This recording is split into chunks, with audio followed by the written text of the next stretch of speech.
طارق عزیز، آپ نے D G I S P R کا آپ وہاں پہ خود موجود تھے اس پریس کانفرنس میں، اور ابھی جو آپ نے سنا وہ بھی آپ نے وہاں پہ سنا. اب ایک فالس فلیگ کی بھی بات کی گئی کہ جی جس طرح ابھی بیرسٹر عمیر نیازی صاحب نے کی تو اس کا بھی جواب دیا. انہوں نے کہا کہ 9 مئی کا فالس فلیگ آپریشن کرایا گیا پر الزام تھا.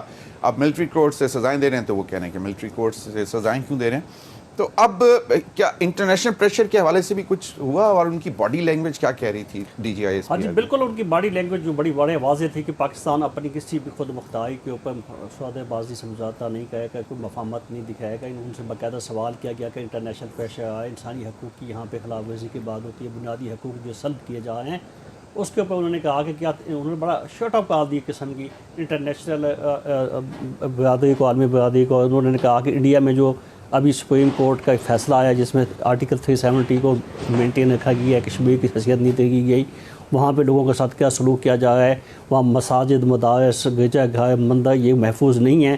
تو انٹرنیشنل جو ہے کمیونٹی ہے انسانی حقوق کی، ان کو وہاں پہ یاد نہیں آتی. پاکستان کے لیے ان کو بڑا آ جاتا ہے تو ان کے پیٹ میں روڈ اٹھتا ہے. تو انہوں نے اس کو بڑا واضح طور پہ کہا کہ اس کے اوپر کوئی کمپرومائز نہیں ہوگا. ان کی ساری جو اس کی پریس کانفرنس 1 گھنٹہ 5 منٹ کی تھی، تو ان کا بڑا ایک جملہ میں نے سمجھا کوشش کی. انہوں نے کہا دہشت گردی کے اوپر سیاست کی کوئی گنجائش نہیں ہے. جب ان کے افغانستان کے حوالے سے بات کی گئی کہ بانی پی ٹی آئی کا ایک موقف ہے افغانستان سے بات چیت کی جائے، کل بھی خان صاحب نے کہا ہے کہ تو انہوں نے کہا کہ ان کا ماضی بھی ایسا تھا، انہوں نے اپنی حکومت میں ہوتے ہوئے یہ کیا تھا جس کا نتیجہ آج ہم بھگت رہے ہیں. تو بڑی سخت اس حوالے سے ان کی جو سزائیں معاف کی گئی. ہاں جو انہوں نے کہا دیکھیں جی انہوں نے کیا تھا تو اس کا آج انہوں نے یہ کہا کہ آج اس کا نتیجہ بھگت رہے ہیں. اس وقت ان کی یہ پالیسی تھی تو یہ اس سے لنک کرتی ہے، ان کا مائنڈ سیٹ وہی ہے جس کے وجہ سے ہم آج اس جگہ پہ کھڑے ہوئے ہیں. اس کے اوپر انہوں نے کہا کوئی بالکل معافی کی گنجائش بھی نہیں ہے. 9 مئی کے اوپر بھی ہے، بلکہ انہوں نے نومبر 26 کو ایک سازش کہا، نومبر 26 کی سازش کی گئی. تو اس نے کہا پارٹ 2 تھا، یہ بھی 9 مئی کرنے کی کوشش کی گئی. اور ایک بڑا جو دلچسپ ایک منٹ، وہ D G I S P R کا خیال تھا کہ 26 نومبر کو 9 مئی ریپیٹ کرنے کی کوشش. جی بالکل، انہوں نے کہا ایک پھر دفعہ انہوں نے کوشش کی ہے کہ جھوٹا بیانیہ کرنے کی کوشش کی ہے. اور دلچسپ وہی جملہ تھا جو آپ نے کہا. انہوں نے کہا یہ کہتے ہیں یہ جو 9 مئی ہوا تھا ایجنسیوں نے کیا ہے، ہمارے بندے تھے، تو اگر ایجنسیوں کے بندے تھے ان کو سزائیں ہوئی ہیں تو آپ کی چیخ و پکار کس بات کے اوپر ہے. تو یہ انہوں نے بڑا 1 گھنٹے سے بھی زیادہ اس کے اوپر بات کی، افغانستان کے حوالے سے کی، پاکستان میں جو جوانوں کی شہادت کے اوپر بات بھی کی. انہوں نے بتایا کہ مذاکرات کے حوالے سے بھی ان کا جی انہوں نے ہاں بڑا انہوں نے کہا خوش آئند بات ہے. جب ان سے یہ پوچھا گیا کہ جی آپ مذاکرات 2 قسم کے ہو رہے ہیں، ایک تو مطلب آن دا ریکارڈ ہیں اور سیاسی جماعتوں کے درمیان ہے، شاید آپ کی طرف سے ان کا ذکر مطلب اشارہ تھا کہ اسٹیبلشمنٹ بھی ان کے ساتھ رابطے میں کوئی ایسی بات ہے. تو انہوں نے کہا جی ہمارا تو کوئی سیاست سے لینا دینا نہیں ہے، جو مذاکرات حکومت کے ہیں اس کو ہم خوش آئند کہتی ہیں، اچھی بات ہے، مثبت ایک بات ہے کہ حکومت بیٹھ گئے ہیں تو ہم تو جو ہے حکومت اس کا حصہ نہیں، اسٹیبلشمنٹ کا اس کا کوئی لینا دینا نہیں ہے. تبھی لکھ رہے کہ اس کو ہم ویلکم کہتے ہیں کہ بات چل پڑی ہے، کچھ حکومت بیٹھے ملک میں جو ہے استحکام ہے. اور انویسٹمنٹ کی بات انہوں نے کی، اور انہوں نے ایک پورے سال کی جو اپنا 1 سال انہوں نے کہا 59,000 آپریشن کیے ہیں سچ بیسڈ. اور اس میں انہوں نے کہا جی اتنی شہادت 383 جوانوں نے شہادت دی ہے. 21 دسمبر کا جو حالیہ واقعہ ہو جس میں 16 جوان شہید ہوئے، ان پہ انہوں نے بڑا کہا کہ جو 16 جوان ایک دن میں ایک ہی واقعے میں شہید ہوئے ہیں، کیا ان کا خون معاف کیا جا سکتا ہے. تو انہوں نے بڑا ایک وہ تو یقیناً دہشت گردی کے خلاف پاکستان ابھی بھی جنگ میں کہ ہم نے کہاں سے سٹارٹ کیا، 1 سال میں کیا ہم نے کتنی قربانیاں دیں. اور ابھی بھی ان کا یہ تھوڑا یہ انہوں نے تاثر دیا کہ ہم تحمل سے کام لے رہے ہیں کہ چلیے ملک کو چلانا ہوتا ہے تو بڑی چیزیں برداشت کرنا پڑتی ہیں. جب ان سے یہ بھی کہا گیا کہ گورننس کے حوالے سے انہوں نے یہ کہا کہ آپ جو کہتے ہیں کہ اتنی بڑی کامیابی ہیں لیکن اس حوالے سے دہشت گردی کم نہیں ہوئی. تو ان کا یہی خیال تھا کہ ہم جو ہے ایک طریقہ کار کے تحت چلتے ہیں تو استحکام ملک میں ہوگا. تو باقی انہوں نے انویسٹمنٹ کی بات بھی کی، پاکستان کے انہوں نے اسمگلنگ کی ہم نے روک تھام کے لیے بھی کام کیا، بلوچستان کے لیے حوالے سے بھی کیا. اس کے علاوہ انہوں نے بتایا کہ فوج نے کن کن جگہوں پہ ایک مطلب وہاں پہ اسکول بنائے ہیں، ایجوکیشن کی ہے.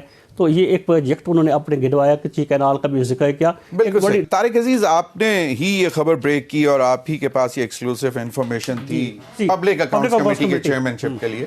تو وہ یہ جو ہے خط، ابھی آپ کو کیا لگتا ہے کہ جس طرح ابھی بیرسٹر عمیر نیازی صاحب نے بات کی کہ یہ یہی ہے وجہ جس کی وجہ سے وہ نام نہیں دے رہے؟ نہیں، بیرسٹر صاحب نے یہ بڑی عجیب بات کی. اگر یہ جس کو بنوانا چاہتے ہیں، اگر ان کا پینل مانگے تو اس کا نام پینل میں ڈال دیں. جس کو یہ بنانا چاہتے ہیں، یہ کہتے ہیں ایک نام ہم بھیجیں گے اسی کو بنائیں، تو یہ پینل میں اس کا نام ڈال دیں. باقی 3 بھی تو پی ٹی آئی سے ہی ہوں گے نا. تو تو 4 لوگوں کا نام دے دیں تو ان کا بن جائے گا. تو یہ بیسیکلی مطلب اس پروسیس میں ایکچوئل یہ ہے، یہ اس بات میں انتظار میں ہے کہ ہمارے ڈائیلاگ حکومت کے ساتھ چلتے ہیں نہیں چلتے، کامیاب ہوتے ہیں نہیں ہوتے. جو مذاکراتی ٹیم بنی ہے جس کے پہ حکومت اپوزیشن کا ایک میٹنگ ہو چکی ہے اور سیکنڈ میٹنگ ان کی 2 جنوری کو ہے، تو یہ اس کے انتظار میں وہاں پہ کیا ہوتا ہے، ان کے ساتھ حکومت کا ہمارا کیا رویہ ہوتا ہے، ہمارے مطالبات مانے جاتے ہیں نہیں مانے جاتے. تو ان کو نام دینے میں کوئی ہیزیٹیشن نہیں ہونی چاہیے. اپنی پسند کا نام دیں، 3 دیں 4 دیں، تو اس پہ اسپیکر کا یہ اختیار ہے، ثوابدیدی اختیار ہے. رولز میں نہیں، جیسا آپ نے بتایا رولز نہیں ہے، رولز آف بزنس نہیں ہے، ایسے کوئی آئین میں نہیں ہے، کوئی ایسا قانون نہیں ہے. یہ تو چارٹر آف ڈیموکریسی ایک لارجر انڈرسٹینڈنگ تھی. پیپلز پارٹی نون لیگ کے درمیان تھا، تو یہ تو اب بعد میں شامل ہو گئے، تو ان کو اس میں نام دیتے، اس کے پروسیس کو آگے بڑھانا چاہیے. اگر چلو یہ کہتے ہیں کہ حکومت پبلک کانگریس کمیٹی کا پروسیس بڑھانا نہیں چاہتی، اگر حکومت کوئی رکاوٹ پیدا کرنا چاہتی تو آپ اس پروسیس کو رکاوٹ کو ہٹا کے آپ بسم اللہ کریں، نام دے، آگے کم چل پڑے گا. تو اس کے اوپر جو پبلک کانگریس کمیٹی بننا چاہیے. اور حکومت تو بڑے کھلے دل سے کہی ہے، 2 دفعہ پہلے بھی خط لکھ چکی ہے، اور اب بھی انہوں نے جو خط، یہ 3 خط لکھا ہے 7 دن کے اندر، انہوں نے کہا آگے کہ آپ نہیں نام دیتے ہو ٹھیک، ادروائز میں اسپیکر صاحب کا یہ ثوابدیدی اختیار ہوگا، وہ جس کو چاہے وہ نامزد کر دیں. تو ان کو چاہیے کہ نام دے دیں تاکہ اگر ان کا کوئی اعتراض ہے تو وہ ختم ہو جائے. طارق عزیز، تو مذاکرات کے حوالے سے کیا لیے جا رہا ہے، وائبس کیا آ رہی ہیں گورنمنٹ کی طرف سے؟ وائبس گورنمنٹ تو اس کے اوپر دیکھیں، گورنمنٹ کی تو کامیابی ہوتی ہے کہ دیکھیں گورنمنٹ کا کیا کام ہوتا ہے، اپوزیشن کو انگیج کرنا ہوتا ہے، آگے مذاکرات چلتے ہیں، کس نہج پہ جاتے ہیں، اس کی ٹرم اینڈ کنڈیشن کیا طے ہوتی ہیں، یہ تو جو دوسری میٹنگ ہوگی اس میں طے ہوگی. لیکن یہ پازیٹیو ملک کے لیے بھی ہے، حکومت کے لیے بھی ہے، اپوزیشن کے لیے بھی اچھا ہے. جب سے اپوزیشن نے اس کمیٹی میں بیٹھی ہے تو ان کے لیے عوام میں جو ان کے اچھا ایک میسج کیا ہے تمام سٹیک ہولڈرز میں کہ وہ دیکھیں، بات جب بھی کوئی مذاکرات کا جو ہوتا ہے، کسی بات مسئلے کا حل جب بیٹھتے ہیں تو ہوتا ہے، یہ بیٹھ گئے ہیں تو یہ دونوں اچھا، اس کو دونوں ون ون کی پوزیشن میں سمجھے ہیں. پی ٹی آئی کے بھی جو دونوں حلقے وہ بتا رہے ہیں، دیکھیں جی ہم نے گورنمنٹ کو، لیکن کچھ ہیں نا جن کو ہم انگریزی میں اسپائلرز کہتے ہیں، مطلب وہ دونوں طرف سے ہیں. اب دونوں، ہاں، حکومت میں بھی ہوتے ہیں.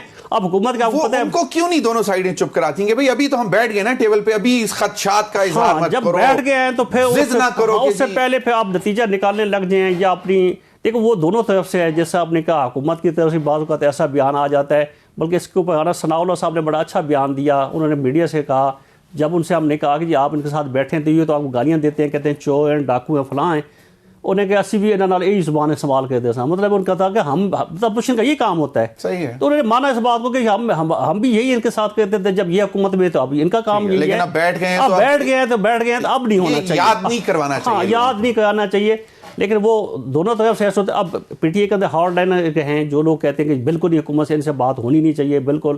کچھ لوگ ہیں، میرے خیال زیادہ لوگ اب پازیٹیو ہے، سینسیٹیو لوگ موجود ہیں پی ٹی آئی میں، جس کے نتیجے میں یہ بیٹھے ہیں. اور یقیناً چیئرمین پی ٹی آئی کی منشا کے ساتھ بیٹھے ہوئے ہیں، ان کو اس بات کی سمجھ آ گئی ہے. کل بھی ان کا بیان آیا کہ میں اپنے ساتھ ہونے والی زیادتی بڑھانے کو تیار ہوں، ملیں بیٹھیں، مل کے بیٹھے کو حل کر نکالیں. یہی پولیٹیکل لوگوں کا، سیاسی جماعتوں کا، سیاسی لیڈرشپ کا یہ رویہ ہوتا ہے کہ راستہ نکالنا ہے، حل نکالنا ہے، وے نکالنا ہوتا ہے. تو اس بات کو جتنا اچھا جنہوں نے لیٹ سمجھ گیا، پہلے سمجھ لیتے تو آج کسی دیر آئے درست ہے، اب اس کو چلنے دیں.